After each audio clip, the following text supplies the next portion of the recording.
자, 이번에는 여러분들한테 뭘 말씀드릴 거냐면 현재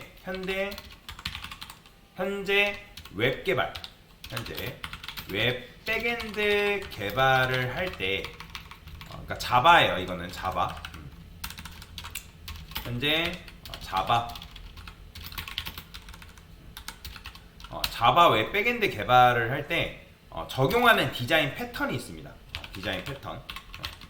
자, 그 중에서 제일 많이 사용하는 게 뭐냐면 바로 MVC 디자인 패턴이라는 게 있어요. 자, 이거는 이제 웹 개발 전용 디자인 패턴이라고 보시면 되거든요. 웹 개발. 그러니까 웹 백엔드라는 거는 보여지지 않는 부분들을 이제 만들 때 사용하는 걸 이제 백엔드 개발이라고 해요. 자, 그래서 웹 MVC 디자인 패턴이라는 건 뭐냐면, M이라는 거는 이제 모델을 말하는 거고, 그 다음 V라는 거는 화면을 말하는 거고, C라는 거는 뭘 말하는 거냐면 컨트롤러를 말합니다. 뭐라고요? 컨트롤러. 자, 모델이라는 거는 말 그대로 우리 코드의 핵심 로직을 담당하는 녀석이고요. 뷰라는 거는 화면이에요, 화면. 컨트롤러는 이제 얘의 역할은 뭐냐면 요청 처리 및 유효성 검사다라고 보시면 되거든요. 근데 이제 요청 처리라는 거는 여기서 데이터를 처리한다는 얘기가 아닙니다. 데이터 처리랑은 다른 말이에요. 그러니까 요청이 들어오면 그 요청을 전달해주는 그런 역할이라고 생각하시면 되거든요. 그 다음에 유효성 검사라는 거는 어떤 특정 데이터가 들어왔는지 안 들어왔는지 그런 거를 판단하는 걸 이제 컨트롤러라고 여러분들 이해를 하시면 돼요. 자, 그러면 이 모델 뷰 컨트롤러가 이제 도대체 뭐냐? 자, 현재 이제 우리 코드 보면 앱이 있어요, 앱. 그죠? 자, 제일 일선에서 고객의 요청을 받는 녀석인 거죠. 그죠?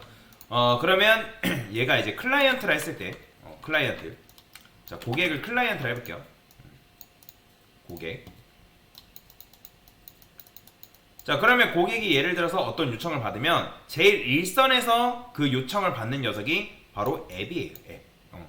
그러면 앱이 이제 은행으로 따지면 은행에 여러분들 제일 앞에 있는 청원경찰분 안내하는 분들 있잖아요. 뭐 때문에 오셨습니까? 대출 때문에 오셨습니까? 예금 때문에 오셨습니까? 하는 분들이 이제 뭐 안내원, 뭐 청원경찰이라고 얘기할 수 있겠죠? 청원경찰. 그래서 앱이 바로 그 청원경찰의 역할을 담당한다라고 여러분들이 생각을 하시면 돼요. 자, 그 다음에 이제 뭐가 있냐면 바로 컨트롤러라는 게 있습니다. 컨트롤러. 이 컨트롤러는 따지고 보면 얘는 뭐냐면 은행 직원이에요. 은행 직원. 그냥 맨 앞에 앉아있는 은행 직원이다라고 여러분들 생각하시면 되거든요. 은행 직원. 이해되시나요? 그러면 그 은행 직원이 어떻게 해요? 이 청원경찰분이 뭐 예를 들어서 예금 때문에 왔습니다. 대출 때문에 왔습니다. 라고 하면 예금을 담당하는 은행 직원이 있고, 그죠? 그 다음에 대출을 담당하는 은행 직원이 있을 거 아니에요? 여기까지 이해되시나요? 그러니까 창구 직원이잖아요. 창구 직원. 여러분들 은행 가보면 각각의 은행도 창구 직원이 있고, 주민센터도 가보면 뭐가 있어요? 앞에 뭐 민원 업무 보는 분들, 뭐 예를 들어서 주택과 관련된 그런 담당하는 업무 보는 분들 다 있잖아요. 다 따로따로 있잖아요. 그래서 그 제1선에서 그 사람을 맞이하는, 물론 이제 청원경찰분이 제일 먼저 맞이하지만 그 다음으로 맞이하는 게 바로 뭐다? 은행 직원이고요. 그러면 아까도 말했던 것처럼 뭐 대출 때문에 왔냐, 그 다음에 일반적인 예금 때문에 왔냐, 그죠? 그러면 나는 이 사람이 이 고객이 대출 때문에 왔습니다 라고 하면 이 앱에서 청원경찰분이 어떻게 해요? 그러면 대출에 관련된 이제 표 뽑아드리고 대출 그쪽에 앉아 계세요 라고 하잖아요. 그죠? 이쪽으로 가세요. 또는 예금이면 예금 쪽으로 가세요 라고 하죠. 그죠?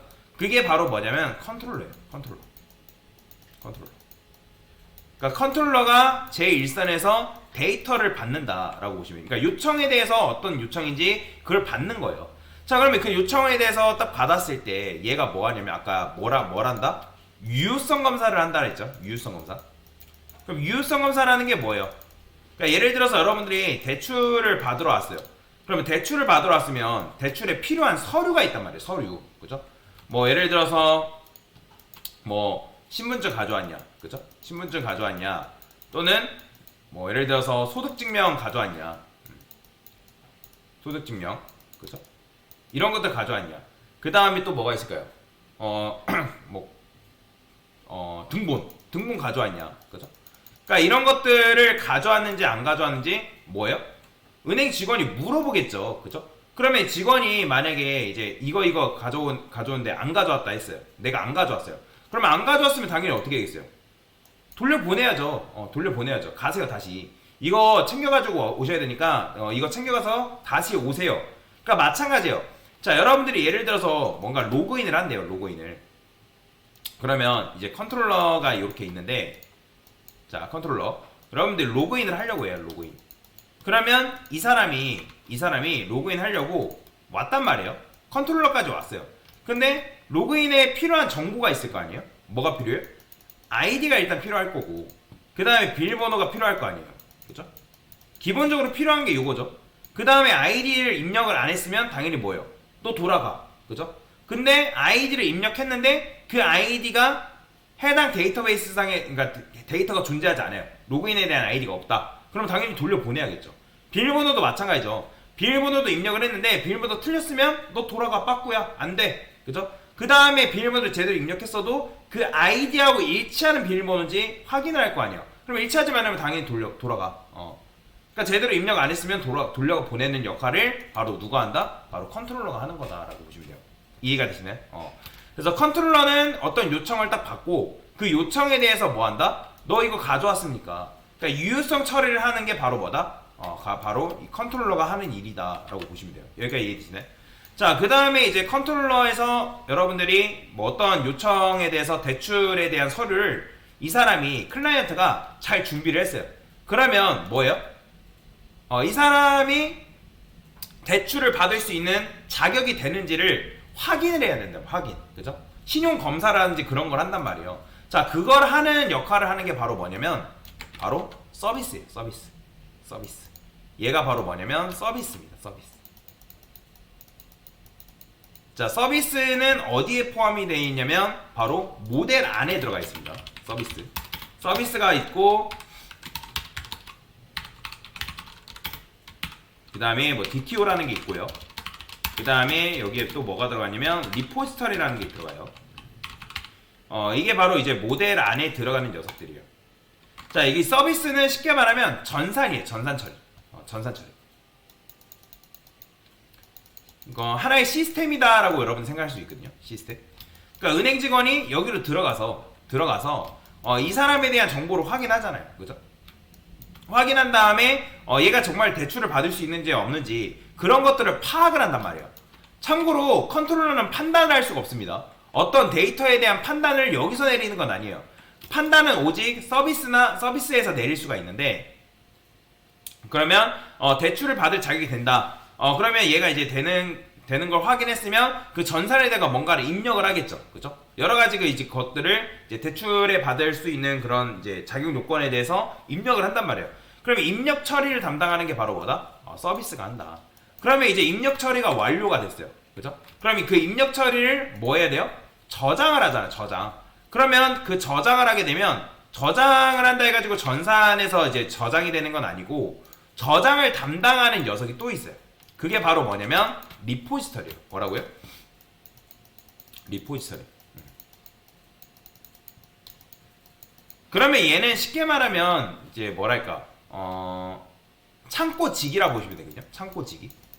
그러니까 그게 무슨 말이냐면 우리는 지금 데이터베이스라는 게 존재하지 않지만 이 창고지기가 오직 어디로 갈 수 있냐면 데이터베이스로 갈 수가 있어요. 여기가. 얘는 창고예요. 데이터베이스라는 거는 쉽게 말하면 우리 돈이 모여있는 창고다. 그러면 이 창고지기, 그러니까 창고로 방문할 수 있는 녀석은 오직 창고지기만 이 창고로 방문할 수 있어요. 이거는 이제 규칙인데 컨트롤러가 이 리포지터리로 바로 접근할 불가능하고요. 컨트롤러가 창고로 바로 방문하는 거 불가능합니다. 오직 이 컨트롤러는 서비스랑만 소통을 할 수 있어요. 서비스랑. 자, 그러면 이제 서비스에서 여기서 이제 전산 처리가 완료가 됐다. 그러면 입력을 한 거를 이제 야, 창고지기야, 너 창고 가서 돈 가져와. 그러면 이제 얘가 명령을 또 내려요.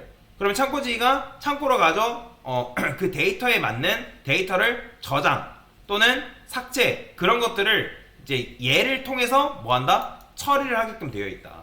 그러면 얘가 이제 창고에서 예를 들어서 여러분들이 로그인 아이디를 입력했으면 그게 여기서 맞는지 안 맞는지 확인한 다음에 맞다면 그거에 맞는 거를 창고지기한테 다시 요청을 하고, 그럼 창고지기는 어떤 특정 문법을 날려서 여기서 그 아이디에 대한 정보를 가져옵니다.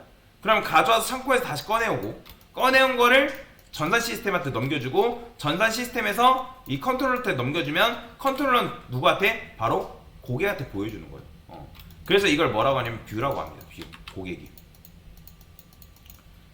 그렇잖아요. 여러분들 웹사이트 웹브라우저에서 우리가 뭔가 이제 뭐 네이버를 들어가던 또는 은행 홈페이지를 들어가던, 그죠? 그런 식으로 들어가잖아요. 그런 화면이 보여지잖아요. 그죠? 로그인 아이디도 마찬가지죠. 화면이 보여졌을 때 거기다가 우리가 데이터를 입력해야지만 로그인 처리가 되는 것처럼. 이해되시죠? 자, 그래서 그런 식으로 처리가 되는 게 바로 이 MVC 디자인 패턴이다라고 보시면 돼요. 자, 지금은 여러분들이 이 컨트롤러만 이해를 하시면 되거든요. 컨트롤러만 이해하시면 되는데, 그래서 컨트롤러는 중요한 건 뭐다? 은행 직원. 쉽게 말하면 은행 직원이고, 그 다음에 그 은행 직원이 뭐 한다? 유효성 검사라는 걸 한다. 그 데이터를 들고 왔는지 들고 오지 않았는지, 그런 판단을 하는 게 바로 누구다? 컨트롤러가 하는 일이다 라고 보시면 되고, 그래서 지금은 우리가 뭘 도입할 거다? 바로 MVC 구조에서 컨트롤러라는 걸 도입해 볼 거다 라고, 그냥 이렇게만 간략하게 알고 넘어가세요. 됐습니다.